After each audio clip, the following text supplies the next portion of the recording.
नमस्कार दोस्तों, कैसे हैं आप सब। आज हम फिर हाजिर हैं एक नया वीडियो लेकर आपकी बैंकिंग समस्याओं से जुड़ा हुआ। ये वीडियो है एनपीए और एसएमए के बारे में। जब आप बैंक से कोई लोन लेते हैं तो बैंक ये चाहता है कि आप उसकी किस्तें, उसका ब्याज समय पर अदा करें, और अगर नहीं करते हैं तो वो लोन एनपीए हो सकता है। ये एनपीए आखिर है क्या? कोई भी खाता एनपीए कब होता है? कोई भी खाता एनपीए तब हो सकता है जब उसकी जो किस्त है, उसकी जो ईएमआई है या इंस्टॉलमेंट है, वो 90 दिनों से ज्यादा तक पे ना हो या जमा ना की जाए, या उसका ब्याज 90 दिनों तक जमा ना किया जाए। अब एनपीए होने से पहले क्या होता है? कोई खाता सीधा एनपीए नहीं होता। ये जो 90 दिन है, अब इनको 3 भागों में बांटा गया है। सबसे पहले होता है खाता एसएमए जीरो। एसएमए जीरो का क्या मतलब है कि आपकी किस्त जब ड्यू है, आपकी जो इंस्टॉलमेंट है या आपकी ईएमआई जब ड्यू है, जिस डेट को ड्यू है, उससे 30 दिन तक यदि आप उसको पे नहीं करते तो 30 दिनों के अंदर अंदर वो खाता एसएमए जीरो कहलाता है।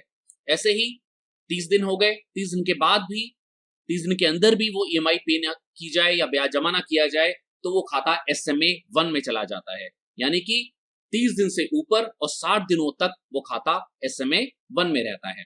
अब इसी तरह से 60 दिनों तक भी वो खाते में किस्त ना जमा की जाए और ब्याज ना जमा किया जाए तो वो खाता एसएमए टू में चला जाता है, और 60 दिन से लेकर 90 दिनों तक वो खाता एसएमए टू में रहता है। और इसके बाद बारी आती है एनपीए की। जब 90 दिनों तक भी किस्त या ब्याज जमा नहीं किया जाता तब वो खाता एनपीए हो जाता है। इसको एक एग्जांपल से समझते हैं, एक उदाहरण से समझते हैं। मान लीजिए आपने कोई लोन लिया, कोई गाड़ी का लोन लिया जिसकी की ईएमआई या जिसकी इंस्टॉलमेंट है वो 10,000 रुपए है, और वो 10,000 रुपए की जो किस्त है वो आपने 31 मई को जमा करनी है। अब मान लीजिए आपने 31 मई को वो किस्त जमा नहीं करी तो क्या होगा? 31 मई के बाद 1 जून को जैसे ही बैंक खुलेगा, वो आपका जो खाता है, आपका जो लोन है, वो एसएमए जीरो में क्लासिफाई हो जाएगा। एसएमए का फुल फॉर्म होता है स्पेशल मेंशन अकाउंट। आप इसको एसएमए कह सकते हैं शॉर्ट में। तो 1 जून को वो खाता एसएमए जीरो में चला जाएगा, और 1 जून से लेके 30 जून तक भी अगर वो किस्त जमा नहीं होती तो ये खाता एसएमए जीरो में चलता रहेगा। अब क्या होगा? 30 जून भी निकल गई, आपकी किस्त जमा नहीं हुई, तो फिर वो खाता 1 जुलाई को एसएमए वन में चला जाएगा, और 30 जुलाई तक वो खाता एसएमए वन में ही रहेगा। इसके बाद भी वो किस्त जमा नहीं होती तो 31 जुलाई को, चूंकि 31 जुलाई को 60 दिन पूरे हो चुके हैं, तो 31 जुलाई को खाता एसएमए टू में चला जाएगा, और अगले 30 दिन तक यानी कि 29 अगस्त तक, 29 अगस्त तक ये खाता एसएमए टू में रहेगा। और तब भी अगर आपकी किस्त जमा नहीं होती है, इंस्टॉलमेंट जमा नहीं होती है, तो ये खाता 30 अगस्त को एनपीए हो जाएगा। तो ये होता है एनपीए के अलग अलग चरण। कोई भी खाता सीधा एनपीए नहीं होता। आपको 90 दिनों का समय दिया जाता है खाते में किस्त जमा करने के लिए, खाते को बचाने के लिए। अब कुछ और भी कारण होते हैं जिसकी वजह से खाता एनपीए हो जाता है। जरूरी नहीं है कि आपने कोई लोन लिया हो, यानी कि हो सकता है आपने कोई लिमिट ली हुई हो, जैसे कि सीसी या ओडी लिमिट अक्सर बिजनेसमैन या व्यापारी अपने बिजनेस के लिए लेते हैं। वो खाते कब एनपीए होते हैं? क्योंकि उसमें किस्त नहीं बनाई जाती, उसमें ब्याज जमा करना होता है। अब मान लीजिए किसी ने कोई सीसी या ओडी लिमिट ली है, और उसमें जो आउटस्टैंडिंग का मतलब है कि उसकी जो बकाया राशि है वो उसकी लिमिट से लगातार 90 दिनों तक ऊपर चलती रहे। मान लीजिए कि लिमिट जो ली गई वो 1 लाख रुपए की ली गई, और वो खाता लगातार 90 दिनों तक 1 लाख रुपए से ऊपर ही चलता रहे, तो वो खाता एनपीए हो जाएगा। एक और कारण है सीसीओडी खाते के एनपीए होने का। वो क्या है कि जो खाते में बकाया राशि है वो तो लिमिट के अंदर है, लेकिन लगातार 90 दिनों तक उस खाते में कोई भी पैसा जमा ना किया जाए। मान लीजिए कि आपकी लिमिट 1 लाख रुपए की है, आपकी जो बकाया राशि है खाते में वो तो 90,000 रुपए है, यानी कि 1 लाख रुपए से कम है, लेकिन लगातार 90 दिनों तक आपने उसमें कोई भी पैसा जमा नहीं किया, कोई भी क्रेडिट नहीं आया उस खाते के अंदर, तो भी खाता एनपीए हो जाएगा।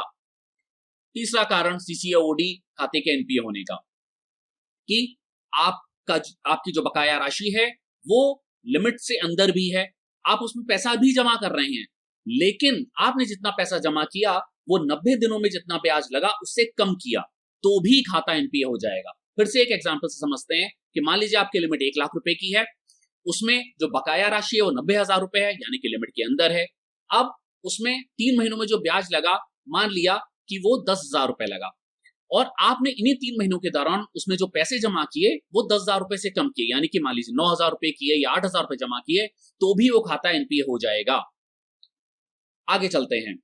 सीसीओडी की ही बात कर रहे हैं हम। सीसीओडी के साथ एक खास बात होती है कि इनकी लिमिट को हर साल रिन्यू करवाना होता है। हर साल आपने बैंक में जाके कुछ कागज देने होते हैं उसके रिन्यूअल के लिए। अब मान लीजिए कि आपने वो कागज नहीं दिए या किसी और कारण से वो आपकी लिमिट रिन्यू नहीं हो पाती, तो 1 साल के बाद 6 महीने तक भी अगर वो लिमिट रिन्यू नहीं होती तो भी वो खाता एनपीए हो जाएगा। इसको भी एक एग्जांपल समझते हैं। मान लीजिए कि आपकी जो लिमिट बनाई बैंक ने वो 1 जून को बनाई, 1 जून 2020 को आपकी लिमिट बनाई गई, तो क्या होगा, अगले साल यानी कि 2021 में 1 जून को उसका रिन्यूअल हो जाना चाहिए।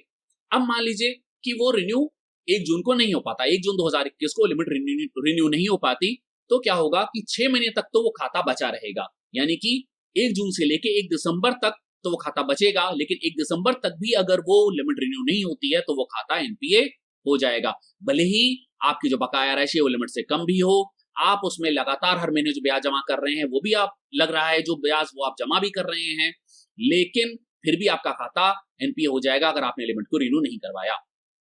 इसके बाद सीसी अकाउंट के साथ एक और चीज जुड़ी हुई होती है, वो होती है स्टॉक स्टेटमेंट। आपने हर महीने सीसी अकाउंट में स्टॉक स्टेटमेंट जमा करना होता है बैंक में जाकर। अब मान लीजिए कि आप स्टॉक स्टेटमेंट समय पर जमा नहीं करते और लगातार 6 महीने तक स्टॉक स्टेटमेंट जमा नहीं होता, तो भी वो खाता एनपीए हो जाएगा।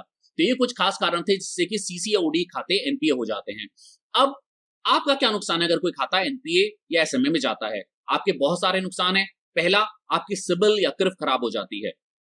सिबिल, जैसा कि आप सब जानते हैं कि जब भी आप बैंक में लोन लेने जाते हैं तो आपकी सिबिल या क्रिफ चेक की जाती है बैंक द्वारा, और अगर वो सिबिल का स्कोर ठीक ना निकले, आपका सिबिल खराब निकले, उसमें खाते एनपीए एसएमए दिखाई दें, तो आपको लोन आगे नहीं मिलता, आपके लोन को बढ़ाया नहीं जाता। तो सबसे पहला जो आपका नुकसान है वो ये कि आपकी सिबिल खराब होती है। अगला नुकसान क्या है कि आपको ओवरड्यू इंटरेस्ट जमा करना पड़ता है। यानी कि मान लीजिए आपने जो बैंक से लोन लिया वो 10% पे लिया था, और अगर आपका खाता एसएमए या एनपीए होता है तो आपको ओवरड्यू इंटरेस्ट यानी कि दंड ब्याज भी देना पड़ता है। वो 2% भी हो सकता है, 3% भी हो सकता है, यानी कि 10% की जगह आपको 12% या 13% ब्याज देना पड़ेगा बैंक में। इसके बाद कुछ पेनल चार्जेस भी आपने देने पड़ सकते हैं। जब आप अपनी ईएमआई, अपनी इंस्टॉलमेंट समय पर जमा नहीं करते तो हर बैंक कुछ ना कुछ पेनल्टी आपको चार्ज करेगा। वो 200 रुपए भी हो सकती है, 2000 रुपए भी हो सकती है। ये इस बात पर डिपेंड करेगा कि आपकी जो इंस्टॉलमेंट है, आपका जो ब्याज है वो कितने रुपए का है और किस तरह का आपने लोन लिया है। इसके बाद क्या हो सकता है? इसके बाद आपकी क्रेडिबिलिटी यानी कि आपकी जो विश्वसनीयता होती है मार्केट के अंदर, वो भी खराब होती है। तो ये भी एक बहुत बड़ा नुकसान है आपका। बैंक की नजर में आपकी जो क्रेडिट हिस्ट्री है वो खराब होती है। बैंक आपको आगे कोई भी लोन देने से पहले बहुत बार सोचेगा, आसानी से आपको लोन बैंक से नहीं मिलेगा। इसके बाद आपको लीगल एक्शन यानी कि आपके अगेंस्ट कानूनी कार्रवाई भी हो सकती है। जैसे कि आप सब जानते हैं कि बैंक के पास बहुत सारे राइट्स हैं, बहुत सारे अधिकार हैं कि जब आप बैंक का पैसा समय पर जमा नहीं करते तो बैंक आपके अगेंस्ट कोर्ट में केस कर सकता है। आपकी प्रॉपर्टी जो बैंक के पास रखी हुई है उसको वो नीलाम कर सकता है, बेच सकता है। तो इस तरह के बहुत सारे लीगल एक्शन हैं जो आपके अगेंस्ट लिए जा सकते हैं। इसके बाद जो सबसे बड़ी प्रॉब्लम है वो ये कि आपको फ्यूचर में यानी कि भविष्य में लोन लेने में दिक्कत आ सकती है। तो अब जरूरी ये है कि हम अपने खाते को एनपीए एसएमए होने से बचाएं। कैसे बचा सकते हैं कि हमने लोन लिया है तो हम उसकी इंस्टॉलमेंट या उसका जो इंटरेस्ट है वो समय पर जमा करें जिस तरह से हमें बताया गया है। उसके बाद अगर हमने सीसी या ओडी ले रखी है तो हम स्टॉक स्टेटमेंट समय पर जमा करें और सीसी या ओडी का रिन्यूअल समय पर करवाएं। तो दोस्तों, ये था हमारा आज का वीडियो जिसपे हमने बात करी एनपीए एसएमए के बारे में। उम्मीद है आपको वीडियो पसंद आया होगा। देखने के लिए बहुत बहुत शुक्रिया। लाइक कीजिए, शेयर कीजिए, सब्सक्राइब कीजिए और कमेंट करना बिल्कुल मत भूलिए। ऐसे ही अपना काम करते रहिए। Thanks for watching.